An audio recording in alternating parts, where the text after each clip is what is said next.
theater, past, present, and future. I'm your co-host today, Dwan Hayes. With me is co-host Asia Frazier. She is the co-host for Live, Love, Laugh. And with me is the esteemed Professor Andre Minkins, founder of 7 a.m. Productions and the professor at Winston State University. So I guess let's delve right into it. A lot of stuff that we are going to discuss tonight is, might be perceived negative wording wise. You might hear the N word, but it's going to be straight talk, no chaser. And I believe this is what we need to hear. So whoever is out there in the chat, if you want to ask any questions, feel free and we will answer them as much as we can. So let's start to, where did Black theater originate from? I guess that is what everybody's first question would be. Just like anything else, storytelling, we're people who want to hear about ourselves. We want to hear about how we got here. We've always, man has always been curious about that. So, started with storytelling and ritual, and rituals we still have today that have been more sophisticated, like services for churches and different things that we participate in, even organizations, fraternities, Boy Scouts. All of these things come out of ritual and our need to cut down the world to size and kind of figure it out, getting order and understanding why we're here. So it starts there, and then I would say, just like everything else, it's going to start in Africa, Egypt, and storytelling, ritual turns into curiosity about, well, how do we tackle this thing called life, and why do people treat each other the way they treat each other? So out of that's going to come, your sciences, your universities, coming out of performance, and they need to tell stories. So when people take my classes and they go, well, I'm just taking a drama class, and just taking it, and they don't realize, oh, it's not related because I'm a biology major. Well, biology is about the study of people, and about life, right? Well, theater, we're talking about life. The storytelling originally was about people's lives and not wanting to let somebody's life be not remembered. So we want to tell this story about a person. You didn't have film and television to tell the story. You didn't have paper and pen to write it down. So we acted it out. We told and talked about each other. So, theater is, theater is related to biology, which is life, related to sociology, the development of groups and whatnot, and how they lived, the development of how we think about ourselves and each other in psychology. So it's all there. It's all, it's all together, and, rhythmically, if this, poetry was a lot of the storytelling, involved poetry, and that turned into chorus and song, and all this stuff started happening.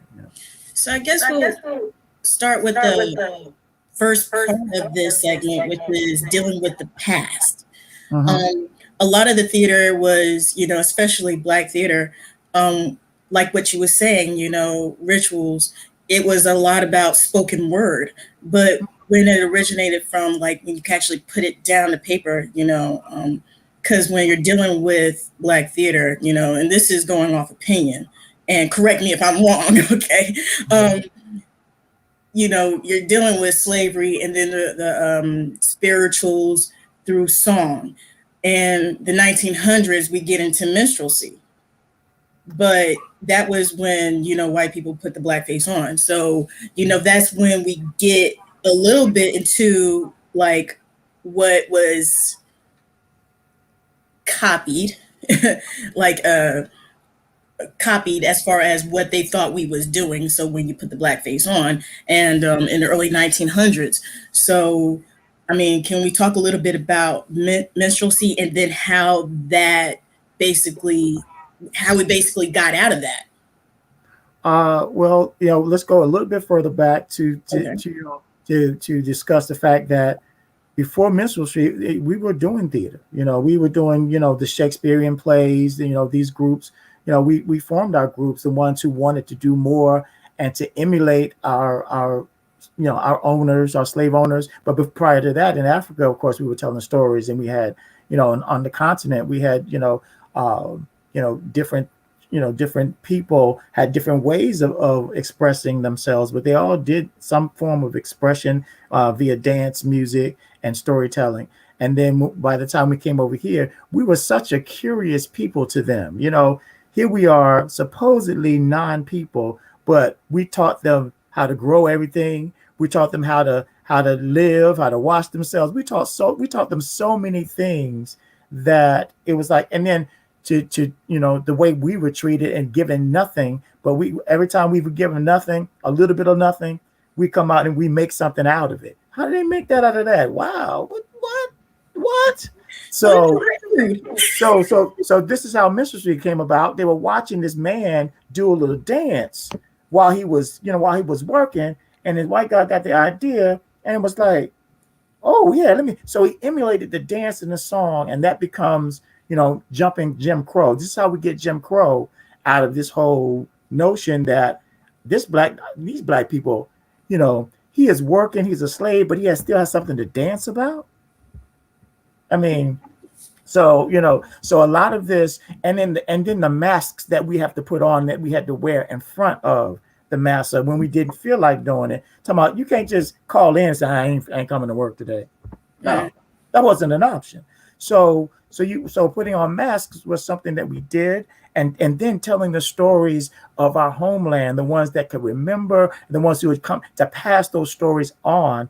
That was a way of life. It wasn't for entertainment. It was so that our children would know who we were, and that we did more than we were more than slaves. I mean, we had hundreds, thousands of years of being the kings and the queens and the princesses, and so we wanted to keep that alive in this current plight that we were in.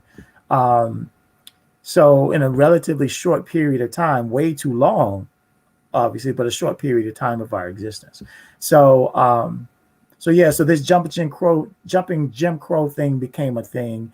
And so, it picked up, and, the white men wanting to be black men so bad without being black men. I mean, this is their closest they could get to it.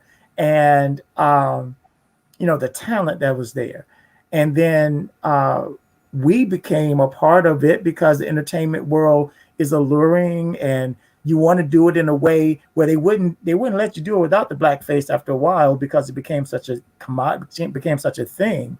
Of course, we still had our thespians and those who were doing, those Shakespearean plays and learning how to do plays that were the more substantial and creative real plays. But this minstrelsy thing, you're going to have every era, you're going to have people joining in, whether they're supposed to be there or not. So we're going to get in on the act anyway and start singing and dancing, and probably were forced to entertain. I know the soldiers had to entertain the troops, and they made them put on blackface in order to do that, even amongst our own troops, in the early, before World War I. So I'm sure you had this on the plantation too, where, if it was an official show where you're getting paid, you're going to put the cork on your face and do it, even though you already have a brown face, and then it becomes, the musical genre starts to kick off with Trip to Coontown and some of these other plays that came about early on, that were kind of like the blueprint for today's Broadway musicals. Of course, we showed them how to do that as well. So I mean, don't get enough credit for that, but the whole migration from telling these stories, these Shakespearean stories or European like stories on the stage, we're the first ones to really bring what present day Broadway is like, add music to the story. I mean, that's who we are. We're gonna bring music to your story. I mean, we walk around the house singing. I didn't know black people couldn't sing, honestly, until I got to college, because I'm like, what? Because singing was all in my house. I knew people who didn't like to sing as much as others, but to stand up and say, I can't sing. I think that's in every every black person's house. I mean, like, even I can say for myself, I wasn't allowed to sing in the house unless I was washing dishes. But I couldn't sing at the table. I could sing at every place else except the table. Yeah, my grandmother plays singing at the table now. You know. So, when do you think the era of the blackface ended? Well, to some degree, it hasn't, but we won't get to that. But I would guess officially when people started to shame each other about it. Oh man, 19. I mean, we're still talking 19 something. 19. I'd have to look up that research. Probably about 19, probably 40s and 50s. Because we know, like, for the performer's perspective, the first performer that stopped using the blackface was Bill Bojangles Robinson. So yeah. So maybe between the 20s and 40s, I guess it started to wane. But like you said, you still traded in your blackface for dancing shoes, though, and tapping and because Jim Crow was there, dictating the order of the day. So and not to demean those early actors who really wanted to get in film and television. I mean, Bill Bojangles wanted to stay in film so badly, but they wouldn't let him. I mean, they really broke his heart, and it wasn't for what's her name, Shirley Temple. He wouldn't have got any play when it comes to the film area, but he did get some time on camera, on screen, because of the combination between he and Shirley Temple was so mesmerizing to America that they wanted to see some more of it.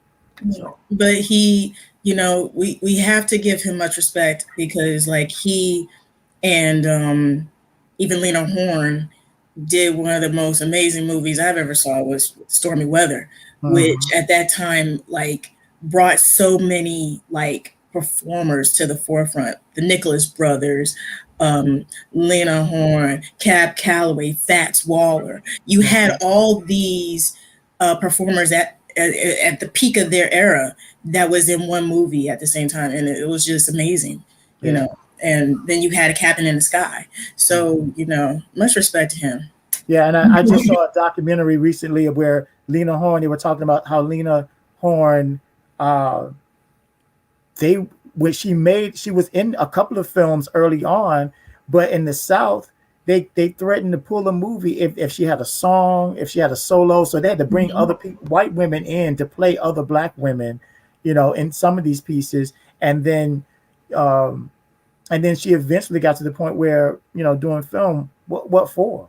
That's why, Cabin in the Sky and doing shows with black people in it, knowing it was a black film, became, the norm of the day, because, you might be able to show Lena Horne in New York, but you can't show her in North Carolina, Georgia, Alabama, some of these places. And I know we're going off the subject when we're talking about film, but, film for, a lot of actors was, back in the day, and still today, they got their big break for the producers that would see them on stage, and then they would move to California. That's how Sidney Poitier got his big break, when he did A Raisin in the Sun on Broadway, and they moved him to California to do Blackboard Jungle in 1955. But a lot of television and film, early television and film, it was such a new medium. There were no writers, and so the writers were the playwrights, and so they, until they could form this whole society of screenwriters, the playwrights were the ones who were leaned on in order. So you're right. A lot of the early stuff came from plays. And like back to what you were saying about like some of the films were not showed down south. It still goes on to today. I mean, just for reference, Malcolm X, it was showed up north, but it wasn't shown down south. A lot of Spike Lee movies was not shown down south. So I remember doing research for Malcolm X when I was going to play him in a play, and there were people literally who were afraid to talk about him. Black folks. I was like, What's that about? Yeah, it's So, crazy. but you know, I see you shaking your head. Go ahead. yeah, because down south it was like taboo to talk about him. You can talk about Dr. King, but you can talk about Malcolm X. You Yeah, know, and or yeah, Malcolm X or Black Panther Party. No, right, yeah, right. Oh, it and that was movie, the Black Panther movie. Awesome. ooh, Have you guys seen the movie yet? About Judas and the Black Messiah. yes, yes, Yeah, awesome. yes, amazing, Yeah, amazing, and amazing. I had known about this story, but I mean, they murdered their man. They took their man out like that. Hmm. But they did a lot of that to the Panther Party, and the whole thing about how they infiltrated, all of our organizations. Yes. Um, it was amazing. So I remember studying that era, trying to figure out, like you're saying, you couldn't talk about the Black Panthers, you couldn't talk about Malcolm, and now we're starting to have conversations, more conversations. Hmm. And after the Malcolm X stamp came out, there was a little bit more, and they were allowed to name streets after him. I Hmm. guess what was that, late '80s, I think, early '90s. Yeah. Things opened up a little bit more in the Hmm. probably later '90s, because I don't know, I was doing the research to do Malcolm in the '80s, and people were like, "Oh no, it was the early '90s," and they were like, "Oh, we don't talk." Yeah. Wow. Um. So, like, I want to talk like when we're talking about Malcolm X, we're talking about up north and how a lot of stuff was different up north. Like, say for instance, the Harlem Renaissance, and one of the major playwrights during the Harlem Renaissance was Langston Hughes, especially when he did the off the top of my head, Mulatto. Um, Mhm. the play that was very well received on Broadway, and how that depicted us differently, and how okay, we can actually do a play Yeah, yeah. and even Shuffle Along, which was revived a few years ago. But yeah, we can actually sing and dance. It was a new look in how we as performers and actors can actually do this. And I found it fascinating that we have stories that we can tell, and then later on in the 30s, it transition, and we now we can be introverted into like how we have, like when we go into the musical part of it, um how composers and playwrights can do musicals about us, even Showboat.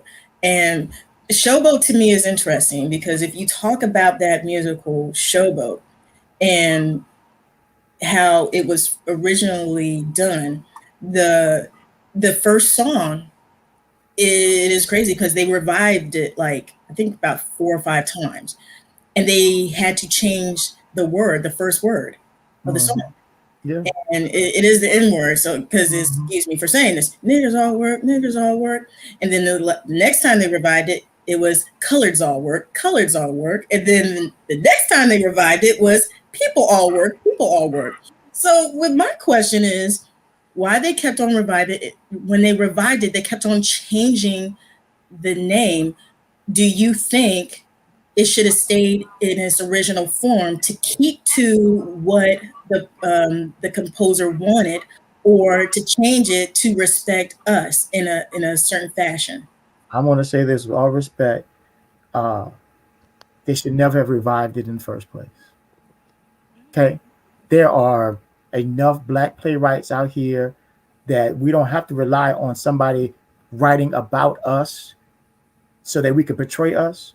We need, Broadway should be bringing Black playwrights and continuing to mentor young Black playwrights and have us bring our shows to Broadway.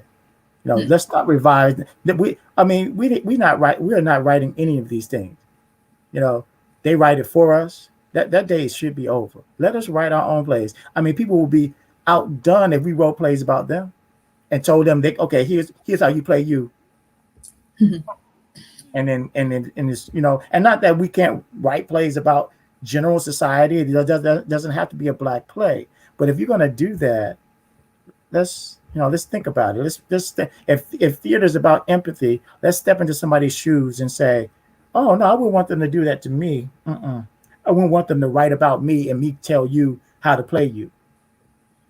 So As an old professor at Woodstown State used to say, let's extrapolate the situation. let's do that, right? And if they so hung up on Showboat because it was historical and all of this, then let an African American do an adaptation.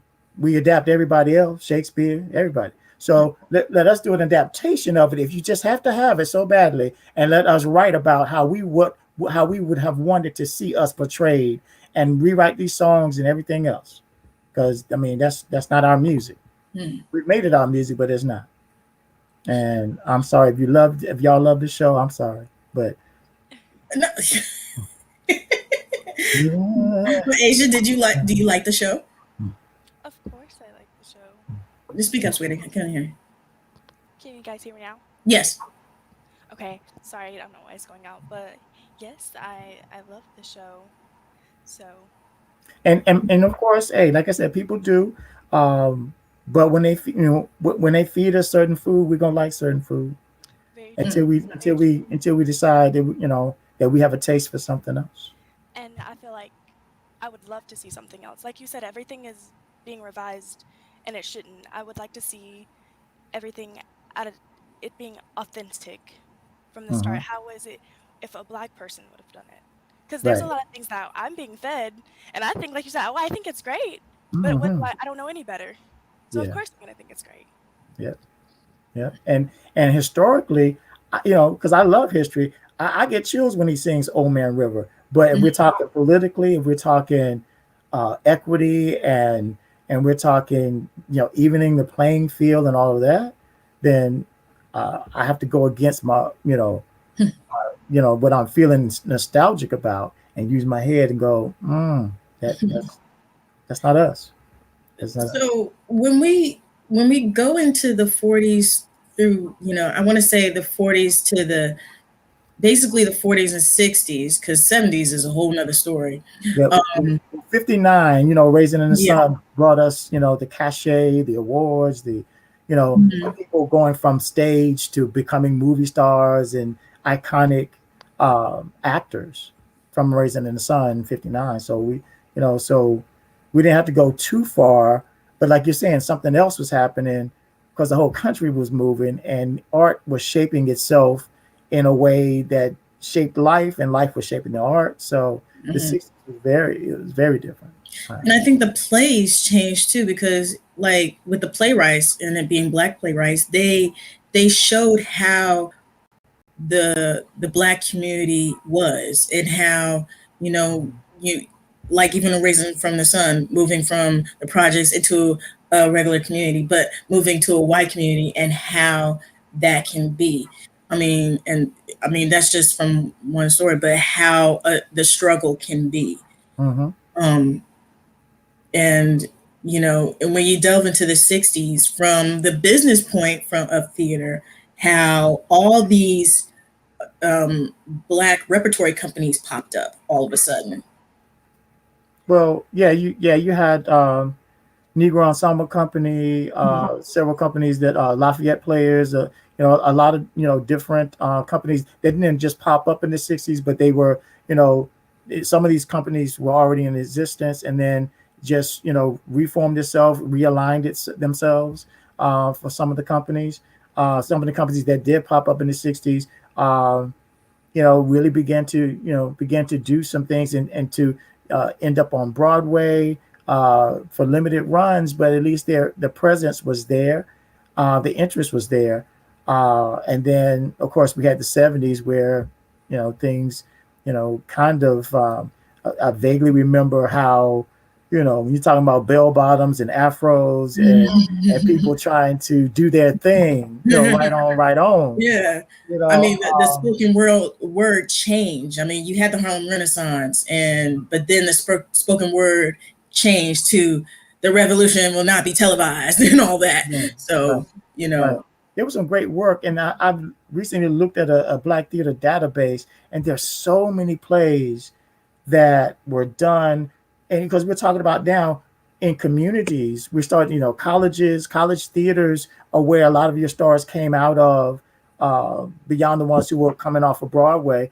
you have these college, stars from Tennessee State and Howard and uh, South Carolina State and a lot of these Florida A&M. So you have people coming out of these colleges uh, that became stars, and it connected the community to some of these works that these playwrights, some of the professors were writing plays, and they were nurturing playwrights, and they would get their plays done on the college stage, sometimes first, and then it would move someplace else and go someplace else. So we can't. A lot of times we like to forget the Black colleges, but that's where our community really, kind of, we can pull ourselves up through that, because the first two Black PhDs in theater, they wanted to bring theater to the communities, and so they brought it through these HBCUs, through these Black colleges. So, like, now we get to the 1980s to the 2000s, and so now we're going into the present of what is going on now. So, as far as Black theater, then we come to, like, yes, we have the Black repertory companies, but now we have Black theater festivals, that popped up, and it started in the 80s. I grew up, going to the North Carolina Black Theater Festival, and seeing nothing but Black excellence growing up, and like, wow. I mean, I just remember sitting in a hotel having, like, just a Coca-Cola when I was a child, and telling my mom, like, who's that guy in all purple? And that was Larry Leon Hammond. And I'm walking around the lobby is Maya Angelou. There's Ozzy and Ruby, Cicely Tyson. I remember picking up Cicely Tyson up from the airport, and one of my jobs was meeting celebrities at the airport, and she flew in one time on one of these little planes where you have to meet your people on the tarmac, and then you walk up the stairs. So we weren't going to let her walk from the plane through that thing by herself. So they gave me permission to walk to the plane, and we walked through the airport and into the limo, and it was an honor, because everybody that I wanted to meet, I met at the theater festival.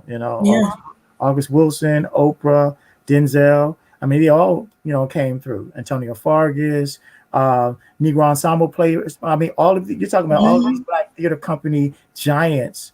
Banana Pudding Night.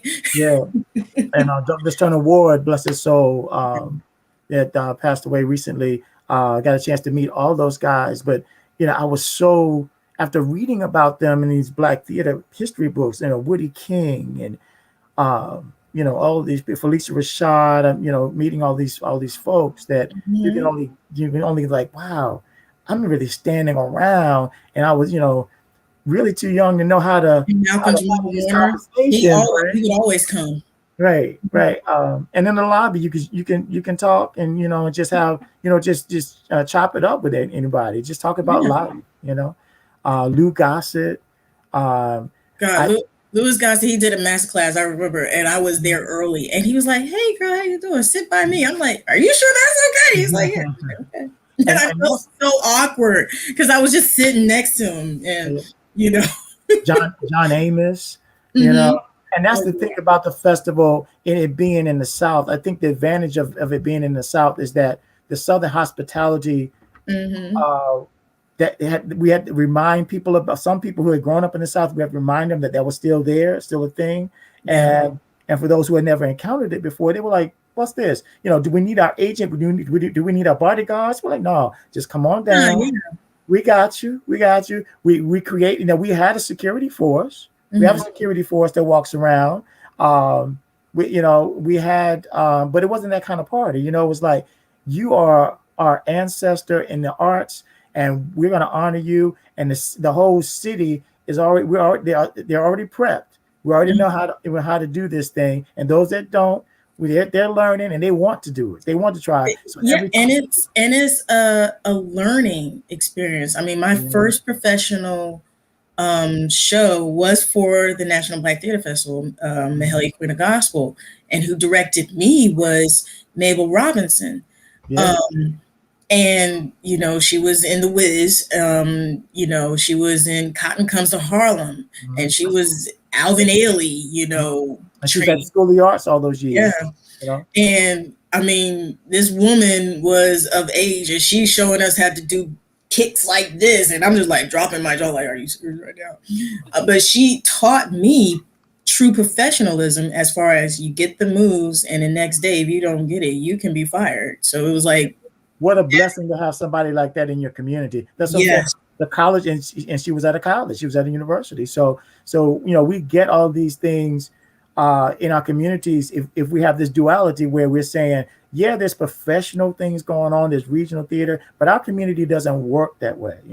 The European community works from the top down. Our community works from the inside out, or from from the base up, because we've always been about people, even though yeah. we've been stripped of some of that thinking, but our cultural DNA still has that. It's still there. It's still around.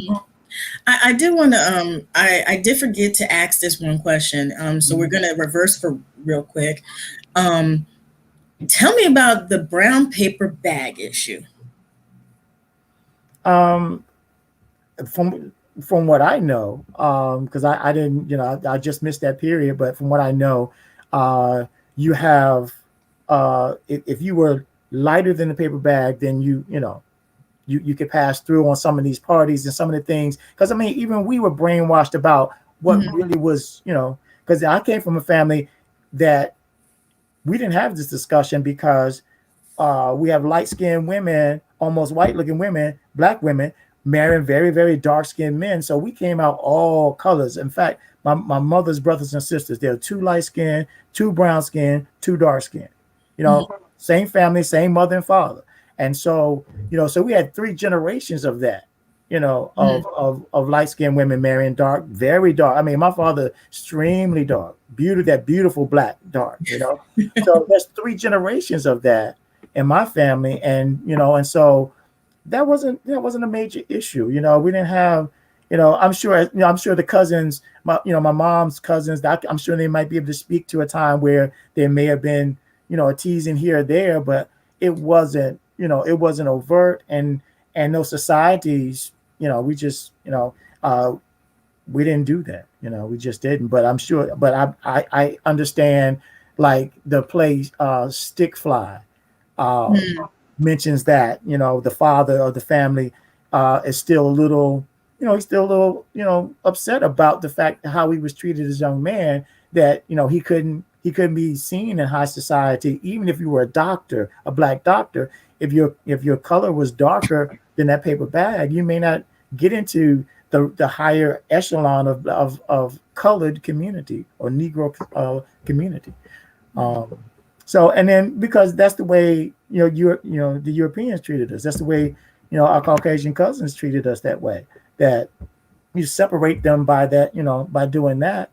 Yesterday or the day before was the anniversary of, I think it was yesterday, the anniversary of when the Berlin Conference, when they chopped up Africa, the continent, and those 13 countries got together and chopped it up, willy-nilly, just according to what their political, wranglings were, and not and not well, they maybe did on purpose take into account that they were putting, different tribes with each other. I'm sure they did. That didn't belong together, and people who didn't belong together, and the conflicts that we're having on the continent now still as a result of that meeting. So the anniversary of that was just yesterday. So we treated each other. I just say all that to say we treat each other like that, even over here, according to how we're taught to treat each other. Okay. Well, I guess reverting back to the Black Theater Festival, because I'm just sitting here listening to you guys, taking all this in, because there's so much that I wasn't shown, because my family, they were very nonchalant about a lot of things, which I wish I wasn't. My first time going to the Black Theater Festival was last year and recording it. So my question is, what popped off the idea of the Black Theater Festival, and what is the initial goal of it, and is it still continuing today? It's a reunion of spirit. So it's a reunion. It's like a big family reunion for anybody, but especially the artists. I was there when Larry Leon Hamlin was about to embark upon this journey, this venture. Uh, and I was, there working in the office of the Black Rep on and off, and grad school, trying to finish up my degree. And it was an interesting story. My mentor, Dr. Betty Jean, the late Dr. Betty Jean Jones, uh, she had taught me as my theater mother, what I was going to learn from a PWI, for predominantly white institution. And she had me follow her to Winston one day. And we went down to the basement of the North Carolina Black Repertory Company, and she introduced me to Larry Hamlin, the late Larry Hamlin. And we looked at each other like, well, she said, okay, I've done my part. I've introduced you guys. I'm out. And she leaves. It's like I felt like a son being dropped off to meet his father for the first time. That's exactly what it felt like. So I was meeting my theater father, and we're looking at each other like, hey, okay. Well, I know Dr. Jones gonna get on me, so I'm gonna put you to work. So he put me to work. I would, take in the plays that were sent to the Black Repertory Company. I mean, he had these folders, stacks of folders of plays that people had sent him. And so I was in charge of the Readers Theater Series, where we would try to read plays on Saturdays, get other college students together to read these plays, because he said there's a gem in there somewhere. There's a diamond in here somewhere. And of course, he ended up finding many diamonds because of the festival. But it was an honor to do that. But at the time, it's just I'm imagining it's like civil rights movement started in the basement of a church. You was just doing the work. You weren't thinking, oh man, let me take some pictures because it's gonna be history. And I wish I had been in more pictures, because I have to tell my story, because I'm not in a lot of pictures, because I was in the background working. And at the time, I wasn't concerned about being seen. I wanted to make sure that the world saw us in a great light, in a good light. That if this is happening in my backyard, initially we got paid to do it, but after I stopped getting paid doing it, I was like, I'm still going to do it because this is coming in my backyard every 2 years. Why wouldn't I want this to succeed? I didn't have to go to New York. I didn't have to go to California to meet these people. And if my goal had been film and television, I would have achieved that 1,000 times over. But my teeth were cut on those things that Larry Hamlin showed us how to create this atmosphere to bring other people in and show them off to the world. So I help start festivals now. Dr. Betty Jean Jones was into making sure the students connected with other people and had mentors. So that's what I do. I teach and I become mentor to people who sometimes people ask me, I know you didn't teach me, but can you adopt me, and be my mentor? So I have a couple of those students that I find. But to go back to your original statement about the festival, Larry Hamlin went to New York to have that meeting with the powers that be, the Black folks in New York, who were going to make this thing happen, and we've got to get together. There's some things that have slipped through the cracks, and we got to patch some of these things up. And I remember the night I was in the office, manning the office, with that week that he was there, or a couple of days. It's a little fuzzy now, but I was manning the office myself and JP and some other folks. And when he got back, he was tired, but he was also a little upset because, again, after having these conversations and going all the way up to New York, they couldn't come up with a solution for how this festival was going to take place, who was going to host it, how. And he said, I'm just going to do it. I'm sitting there in the office. He said, I'm just going to do it. I'm going to do it. And he used other language. I'm going to do it. And he said, are you with me? I said, he asked us if we were with him. We were like, yeah. And this was like, we normally stayed there 10, 11 o'clock at night. He said, y'all ready? I said, yes, sir. So, and at that time I was about to graduate, and I had taken a job at the University of Arkansas. And so I was leaving to my dismay in the middle of him orchestrating and creating all of, he needed to create for this to happen. But I came back over the summer, and he was still putting the touches on it. And lo and behold, it happened. Maya Angelou stepped in and really was the conduit towards getting the kind of cachet and approval of the celebrities, and now the city is looking at us and going, and then getting securing these grants in order to to make sure that we had the money from and support of the city to do this. And then the first day, I'll never forget it, first day of the festival, um, he says, that we have the celebrity presence anyway. He says, all right, I need you guys to meet me up here. Uh, I think it was like before 12 noon, but I need y'all to meet me up here on this morning. And so the next day, myself and uh, the brother William Bird, the late William Bird, who was a classmate of mine at UNC Greensboro, and he said, y'all meet this limo. It was a white limo that pulled up, and I took one door, he took another door. We couldn't see inside the limo. We didn't know who was in the limo, right? And so we opened the door. On my side, Oprah steps out, right? On his side, Maya Angelou steps out, and we escort them up the stairs in the lobby of the hotel. Nobody's there except us. We go upstairs, and Irene Gandy, who was a publicist and a producer on Broadway, I was working under her, and we interviewed Oprah and Maya for that big first time celebrity interview, and then I escorted them down. He and I escorted them downstairs and back towards the limo, and then Maya looked at Larry and said, "Larry, what are these two young men doing this evening?" And he said, "Whatever you want, Maya, whatever." And she said, "We would like for them to meet us this evening and escort us just like this around this." So we were like, "What?" We get ready to hang out with so for the banquet. My job was to show Oprah's people around to they had their own table, and wanted to make sure that their things got orchestrated at that table. Stedman and Andre, the hairdresser, and all those folks were there.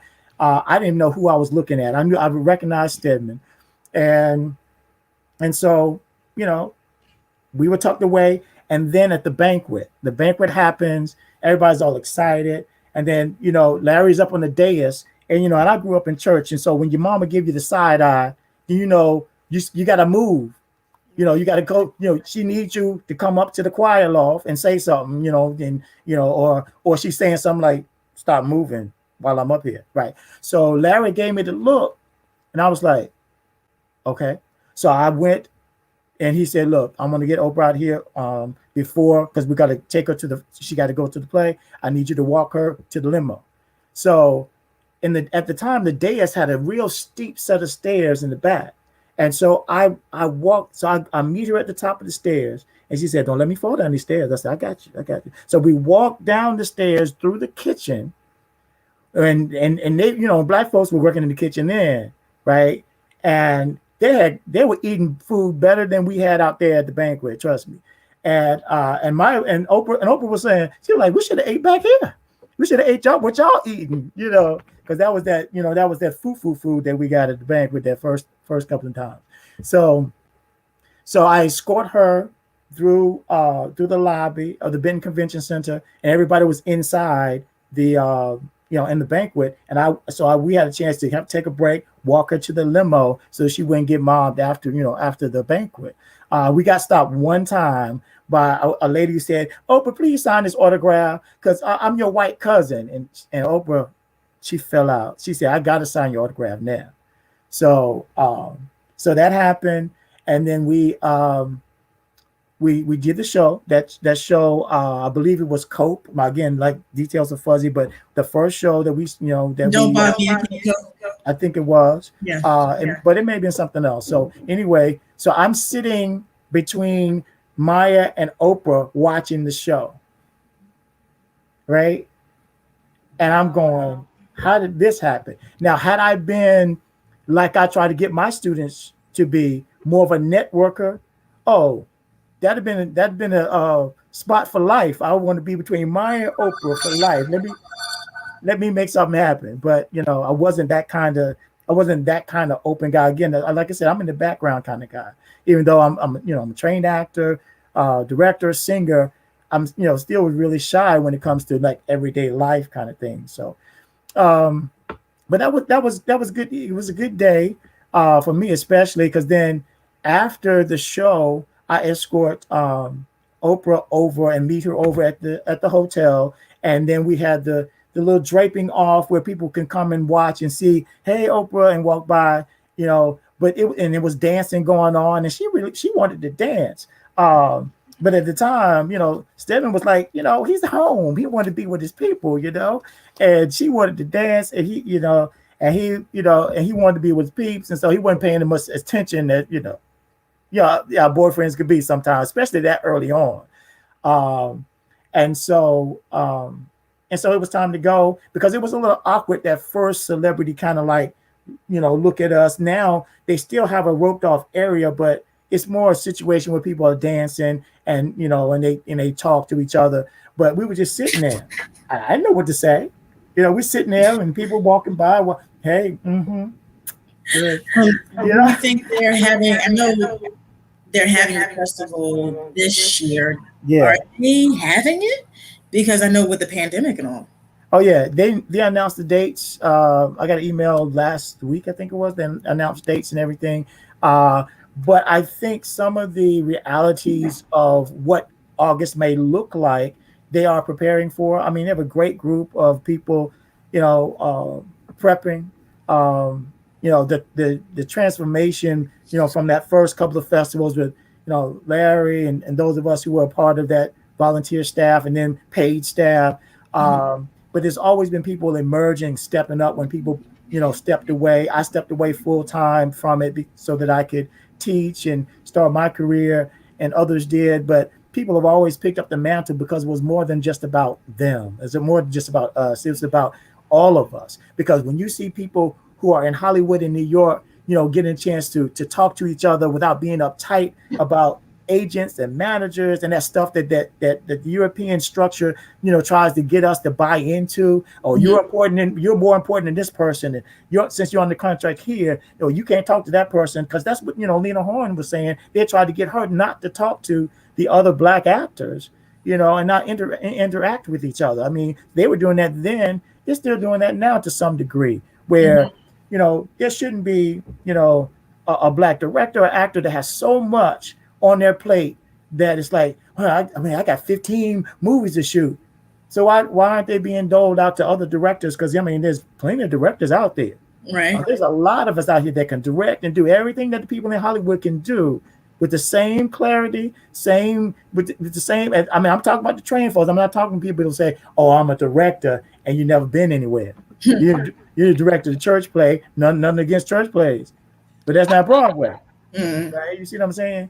So, well, that brings us to the future, meaning like today and on. And it's funny how you say church plays, because what do you think of the church plays, meaning, quote unquote, Tyler Perry plays? I think that they are under a different category. And I think the category is devised theater, because, and it's not pure devised theater, but you have to remember a lot of these plays are written out of a necessity, out of a cultural necessity to see ourselves portrayed more like we see ourselves. More like the family reunions, more like the church, things that go on, activities in the church. We want to see ourselves in authentic ways. So I ask my colleagues and other folks involved in theater, let's embrace Tyler Perry. Let's embrace everyone that picks up a pen or goes into their computer and say, I want to do theater. Because I think that's what the original, educators would have wanted. They wanted the community to write, yes, to speak and have their voice heard. But I think if we look at it, we can't look at it through the lens of the well-structured Broadway play.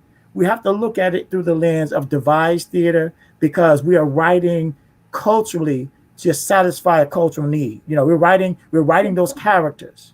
Well, then my other question would be, what is the cultural need? Because when you talk about Tyler Perry and his early work, especially with the Medea plays, Mhm.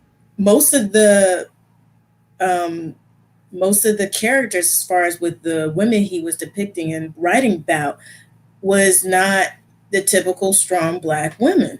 There was always the women in need, always the woman that was strung out or had a problem. Right. Because those women have not gone anywhere. They're still out there. We still have Yeah. women in need, women with problems. We have strong women, but don't tell me you didn't feel anything when Medea cut that sofa up. Come on now. That's a strong woman right there. You want hair? Take hair. Here's hair. And she cut the sofa up. We dividing everything up, right? And and then when you see her, especially, I've been teaching for a while, and I've seen the generational changes. And when the boy talked to her any kind of way, you ain't gonna talk to me. Pop, Mhm. I smack you in the mouth. And Smack you in the mouth right now. grits in the frying pan. Right. So the fact that these characters, I'm not going to get into structure and story. I mean, I'm a playwright. I'm a dramaturg, so I know what structure and story look like from that lens, but from the lens of culturally appreciating what this man has done and what other men and women have done to keep our stories on the stage. I mean, go in their own pocket, live in their cars, Yeah. to do all kinds of things to get these stories up and on the road, like they doing though, like they really in the profession. You know what I'm saying? Mhm. It would not be denied. So I would say kudos to the effort. I would say kudos to the cultural yearning to say we belong. Our stories belong on these stages. Now we can have debates all day about what you think it should be, but they are. I think to be or not to be, I think the fact that they're being is important. And as we develop, a synergy towards one another, to say, look, bro, let me, it's not about let me help you, but bro, let me join in this struggle with you. And if I could gently nudge a story in a production in a direction towards is it starts off as devised theater and becomes more of a well-structured theater that now we can be commercial about, um, then I'm all for just letting those moments happen, and they have to happen organically. We can't come at anybody saying, "Oh, I know the right way to do it." No, I think we have to continue to massage that conversation and say, "Look, is the right way making money? Is the right way, telling the story from a certain perspective in a certain way? What is the right move?" I don't know. After 400 years of being battered and torn apart and made to see confusion about each other, we're not going to solve this thing in 10 years and 5 years. And, we're trying to get it all solved before Black Lives Matter time run out. It's like before the sale run out on Black Lives Matter cooperation and statements, we better get here. You better get here now. And it's like, we're hoping that won't happen, but we've seen the patterns. We have had breakthroughs. Before the Revolutionary War, we had a breakthrough, and the Black soldiers were supposed to get freedom. Yes. After the Civil War, we's free now. We fought, we did the soldiering, so we're supposed to get freedom. After World War I and II, we're supposed to get freedom. Pure equality. After the 60s, we shall overcome, and we have overcome it. But still, every generation, every movement, we fell back into some kind of cultural inequity or oppression. And so do you think now we've lost our, how you say, grit? Because now, when we talk about Broadway, yeah, and 4%, 4% African American, 4%. Yes, and it definitely needs to be higher and be more inclusive. But I mean, go ahead with your question. Go ahead. Well, say for instance, Streetcar Named Desire, the Tennessee Williams play. Me and you, you and I, we saw that that reenactment of an all Black cast. Yeah. Your thoughts on that? I thought it was interesting. It was hard. This is my opinion. It was hard for me to, because I have two opinions. I have to look at it from an audience perspective, and I have to look at it from a a theater perspective. Now, when I say a theater perspective, I have to look at it from an actor's perspective, a director's perspective, and it's all tangled up. Yeah. Audience perspective, it was okay.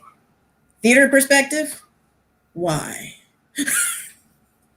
Yeah, and I guess I am just I just love Black people doing theater. I love Black people doing theater. I loved it. Mhm. I loved it, but But you're right. You're right. There's that duality. There's all of that. But again, like I said, 400 years of that. That's well, I understand like when as the actor, as the performers, they were amazing. When they I were. say why, Yeah. because I look at it from I've read the play, Mhm. I've seen the movie with Marlon Brando, and Yeah. it's just when you And know the backstory behind it as well, it and didn't Tennessee make Williams, sense. right? And Tennessee Williams and how he was and how he was groomed and raised to be. Mhm. You listen to Glass Menagerie, and you hear the mother talking about the reminiscing about the good old days when there were people waiting on her hand and foot. These are And even products the of, backstory about Blanche, I mean, like she came from a plantation, yeah, so I'm like, yeah, yeah. okay, Well, I think to be fair to them, I think the goal was to show that we can handle that kind of a text. my thing is if we can handle Shakespeare, we can handle anything. Sure, sure.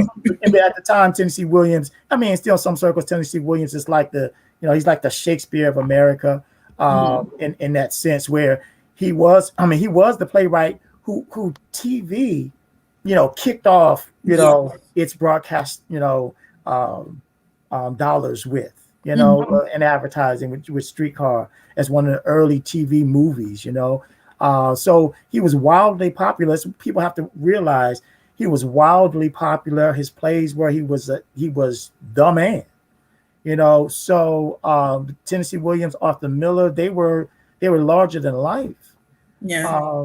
And So there are people who still remember that, and to have the opportunity to say might have been a goodwill gesture to say we want to come together. We want to show that there's no divide. And I think between Streetcar and Cat on Hot Tin Roof, because they did, Debbie Allen directed both of those. congratulations to Debbie Allen for being winning the what was it, the is on the top of my head, the Kennedy Center. Kennedy. Oh, she Yeah. did. Oh, wow, that's awesome. Yeah. I've had the good fortune to meet her on a couple of occasions, and so I've really wanted to see the plays after she talked about them. I worked with her in a film festival, and it was well done, like I said, and like you're saying, the other side of my brain says, do I want to see Tennessee Williams, of all people, of all playwrights, have a Black cast? So so there are there were a lot of things about that created dialogue and controversies, but that's what art does. That's what art's supposed to do. And like I said, the casts were amazing. And yes. I mean, you had Blair Underwood, Boris Cujo's wife was played Blanche. Nicole already. Yes. Forgive me by not remembering her name, but yes. They have a commercial out right now. They look great. Really? Yeah, the commercial they have out. And it's so funny because I'm very nostalgic of old school because me, I love Frank Sinatra. So literally the theater that show was in right across the street was Sardi's, and you was there because after the show we went across the street from Sardi's and went up to the second floor, and they had an after party. So Debbie Allen was there and Felicia Rashad was there, and I'm sitting at the bar and looking. I'm like, I'm not. Asia, this was the days, Asia, that I was trying to. I had Dwan under my wing, and that opportunity was opportunity because we got a chance to sit in the Q&A. Because of my connection to the National Black Theater Festival, somebody in the show was actually somebody that I had worked with down in North Carolina, and he said, "You here? You brought students?" I said, "Yeah." I said, "Yes." He said, well, "Y'all come on back here," and we actually went the Q&A to talk back because of connections like that family, the theater family that got really solidified here in North Carolina. And so because of that, a couple of people that recognized me from North Carolina, we got a chance to sit and eat dinner with them, and just chill with the cast, with some of the cast members. We did the same thing with one other show too, I believe. With Cat, we did Cat. Wasn't it in Chicago?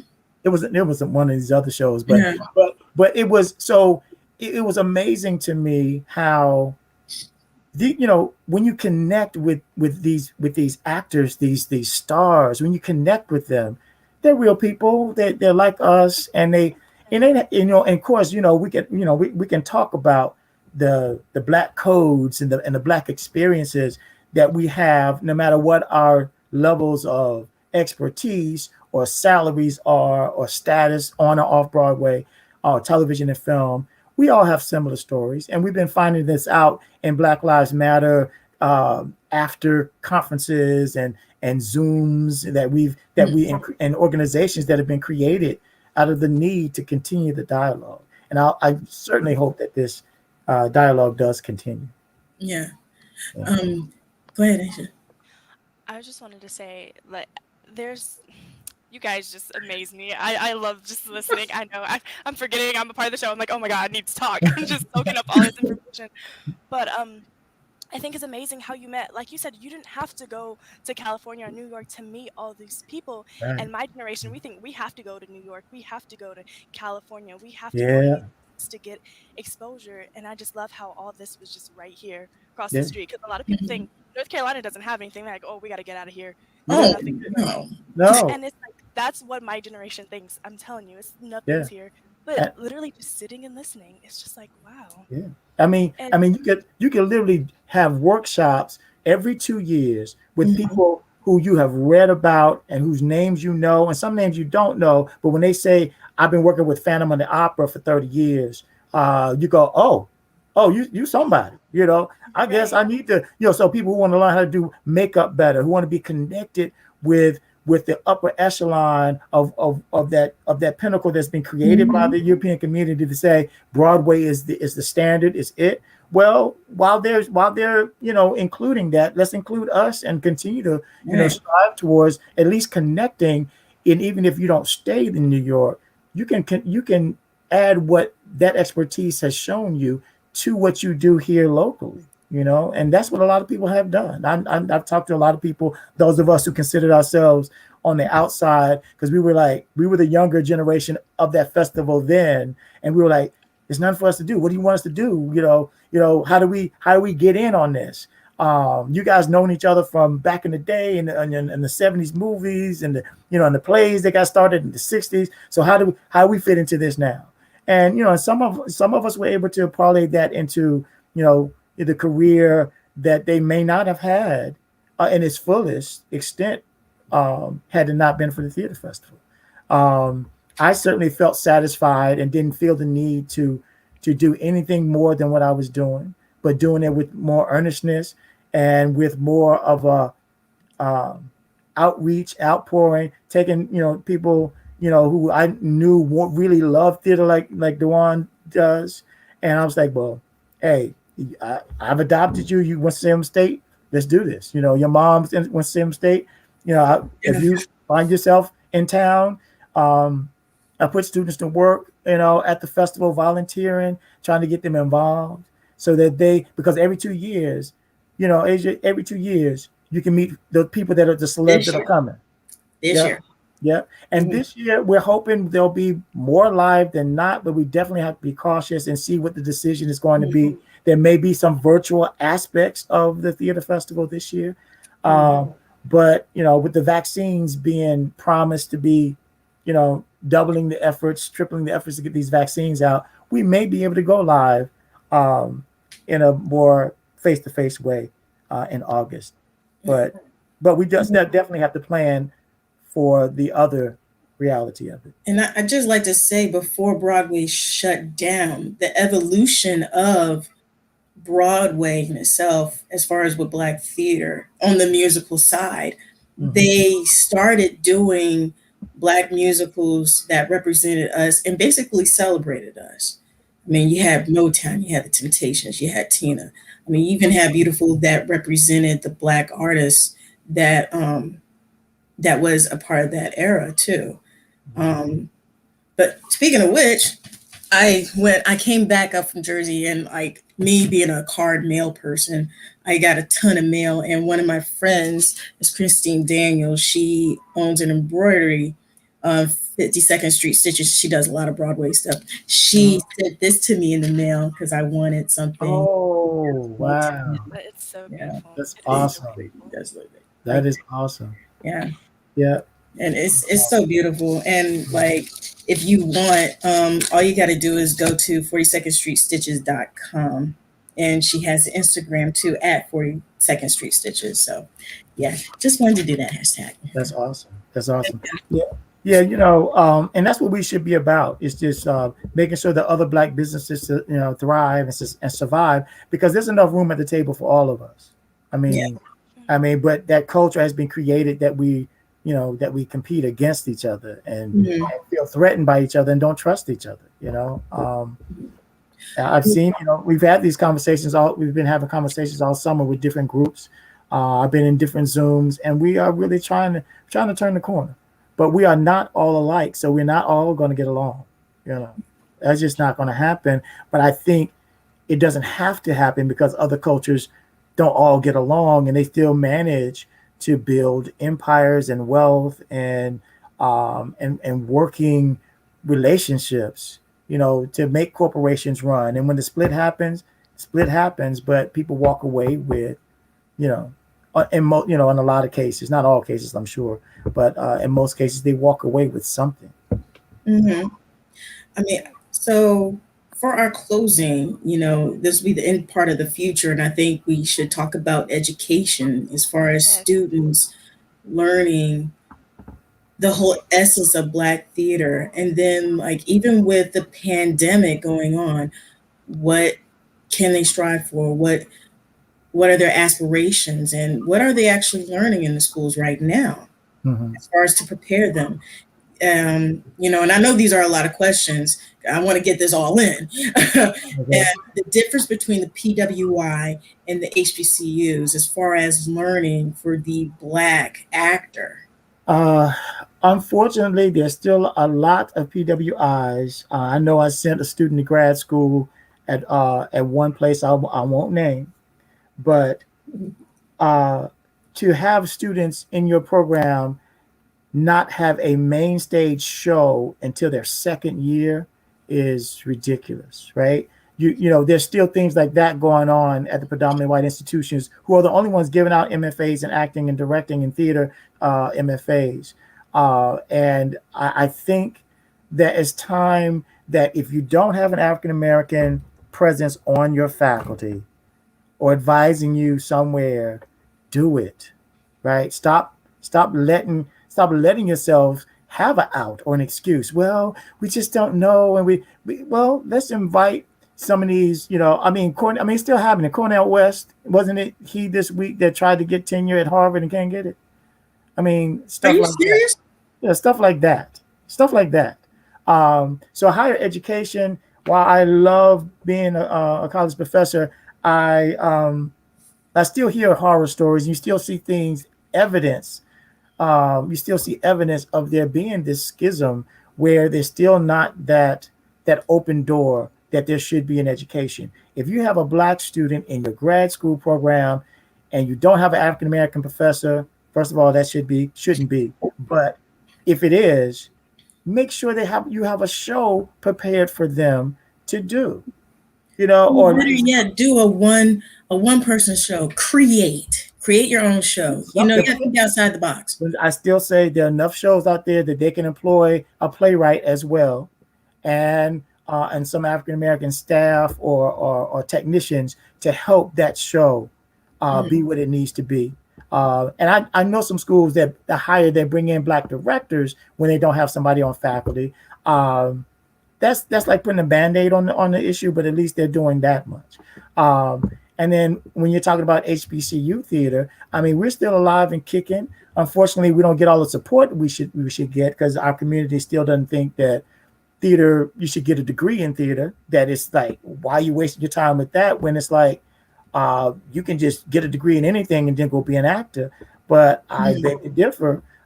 There are some things that people need to know, and and I can speak for myself and other educators that I know in my circle. We're not just teaching theater to be teaching theater, right? To create, Ozzie Davises and Ruby Dees. If that happens, so be it. But we're educating people to do life, because, like I said, theater is about life and empathy and understanding other people and how to get along and be in somebody else's shoes. And because we need a lot of that today with all the gunplay that's going on out here now. You're not realizing you're snuffing out somebody's life. They're not coming back. It's not a movie. They're not going to get up and be in a sequel, because they're gone.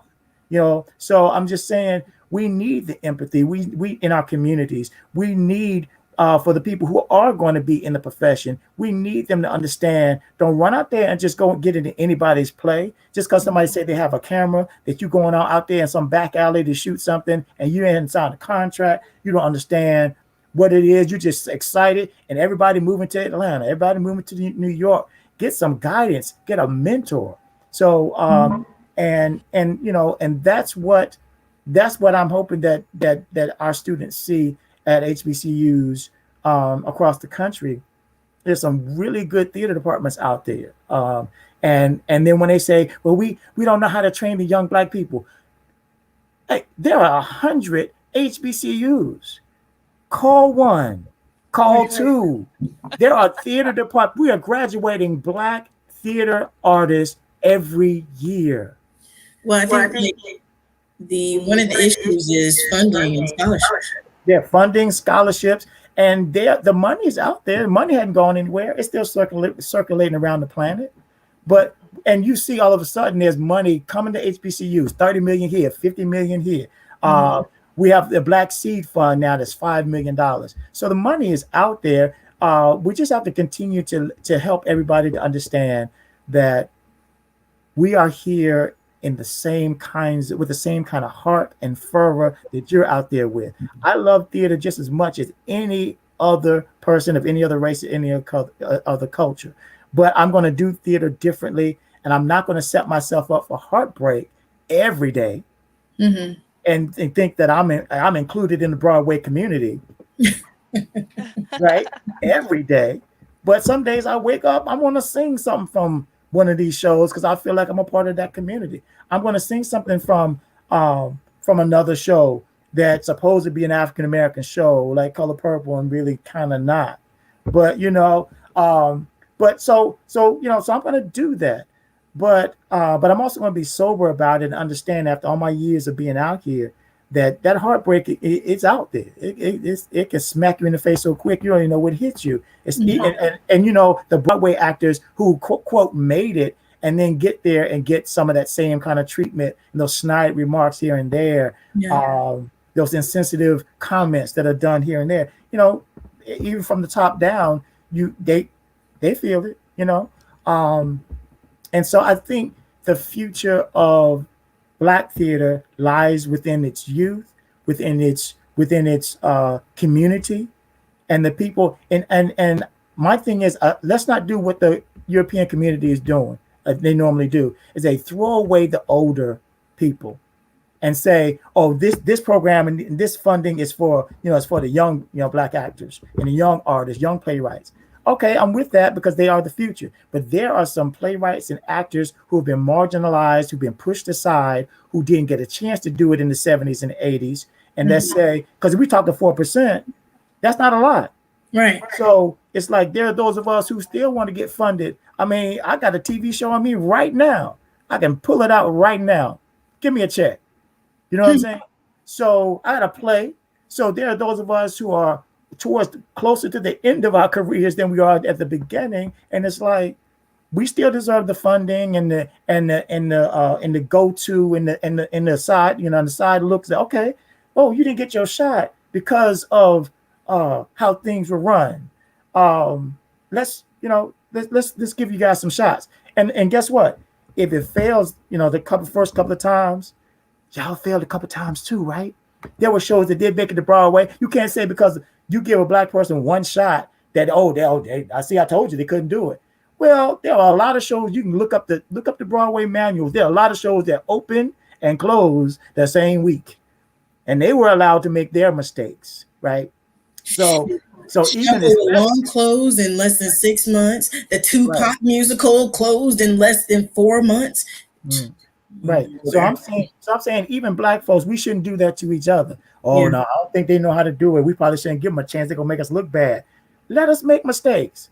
They had Roseanne Barr on TV for years making mistakes when her TV show first came out. You know, some of these first run TV shows are awful, but they let them have their run. The black shows, they cut them off real quick. Oh, they're done. We're done.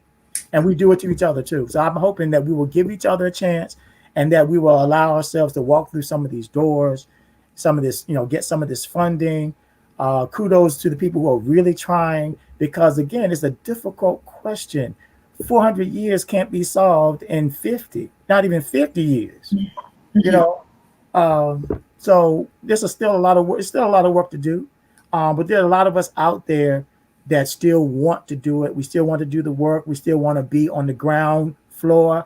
My hat's off to those who take on the mantle, because that's a hard crown to wear, to be the celebrity at the top too, right? Mm-hmm. But we all have our burdens to bear, and I think there needs to be a way for us to bridge those gaps, and the festival has done that for so many years, been a place where we can heal. It's a place of healing and reunion, and that's that spirit of reunion has always been there.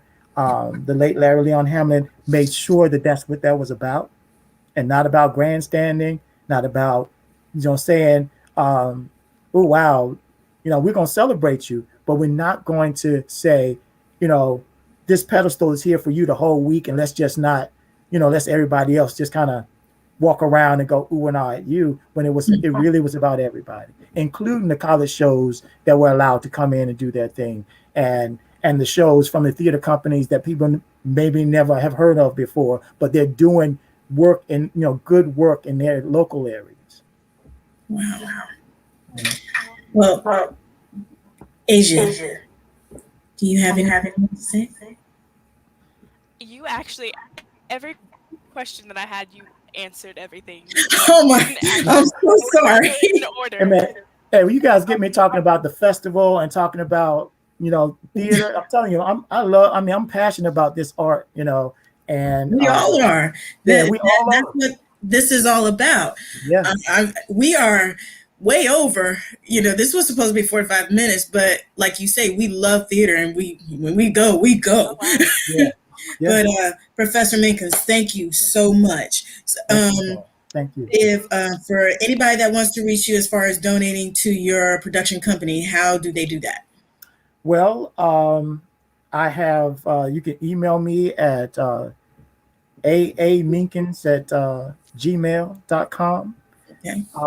And we can go from there. I don't have an agent, and we want to make sure we have some screeners. Otherwise, I didn't want to blurt my telephone number out there. But I'm accessible on Facebook. I kind of look and try to see what's happening in the world, and sometimes I reunite with old friends who I haven't seen in a while or heard from, via that. I know that's the old folks platform, but it still works, for getting in touch with people. Like I said, email is probably one of the best ones. And they can also, yeah, and you can also Winston-Salem State University. I'm there, but we're not on campus like we used to be right now. So again, the email is the best place. But if you call the university and want to leave a message, that's fine as well. I'm just not quite sure how that's going to get to me sometimes because of the way we're having to do school now. But by all means, I'm accessible, and I love to help wherever I can help. That's kind of what it's kind of been my thing. It's been a blessing, and sometimes people say it's been a curse, but it's how I made up. Well, you are always welcome back here for another segment of this, because it's a lot to talk about. I mean, theater in general, the arts in general, and that's what this organization is all about. Reach for It is a platform for artists and creatives. So, and but thank you so much for doing this. I wanted to thank you all for having this platform. This is a part of what I think having to be in and being creative. Because I mean, DeJuan, you don't take the time off the road because you're in shows after show after show. I get postcards from her all over the country when she's performing. And so it's like, this is a great platform that I think should continue even once we are back on the boards and the doors are open and we can see each other face to face. That this is something, and these platforms shouldn't go away. I mean, I have had Zoom sessions and rehearsals and acting sessions with people in Utah and Virgin Islands and all over the place. So it is, and you don't have to get in your car, you don't have to fly there, you don't have to spend a lot of money traveling. So I commend you guys for having this and doing this the way you're doing it. I'm honored and impressed by y'all's enterprise. Thank you so much. Thank you. Yeah. Just a few announcements before we close. Because you mentioned the National Black Theater Festival, we just launched our magazine February 19th, and it did include the artistic director for the North Carolina Black Rep, Jackie Alexander, and he's also a part of the North Carolina National Black Theater Festival as well. So if anybody has time to check into that magazine, the digital subscription is $5.99 for the year, and for the printed it is $15. $599. Woo-wee, that's good, girl. Did I say $599? No, I'm kidding. It's $5.99. $5.99. Don't do that to me. I want to make sure, people can take. Look, I've been in education a long time. People could take an email or a lecture and go, "That's what you said, though. That's what you said." Your age is just like. Yeah, people will do that. This program has been brought to you by Reach For It, Inc., where persistence is key. That is our motto. If you wish to donate to our organization, you just go to www.reachforit.net/donate. Our next event is on March 9th. We are doing an interview with the incomparable, and I'm going to say it like the American Music Awards with Lionel Richie. Outrageous. Okay. Evan Gibson. He's an actor, songwriter, singer, and model, and he's going to feature his new music video to us. Oh, wow. So tune in at 6:30 p.m. for that. That's all the announcements I have. Thank you for tuning in and enjoy the rest of your night. Thank you all.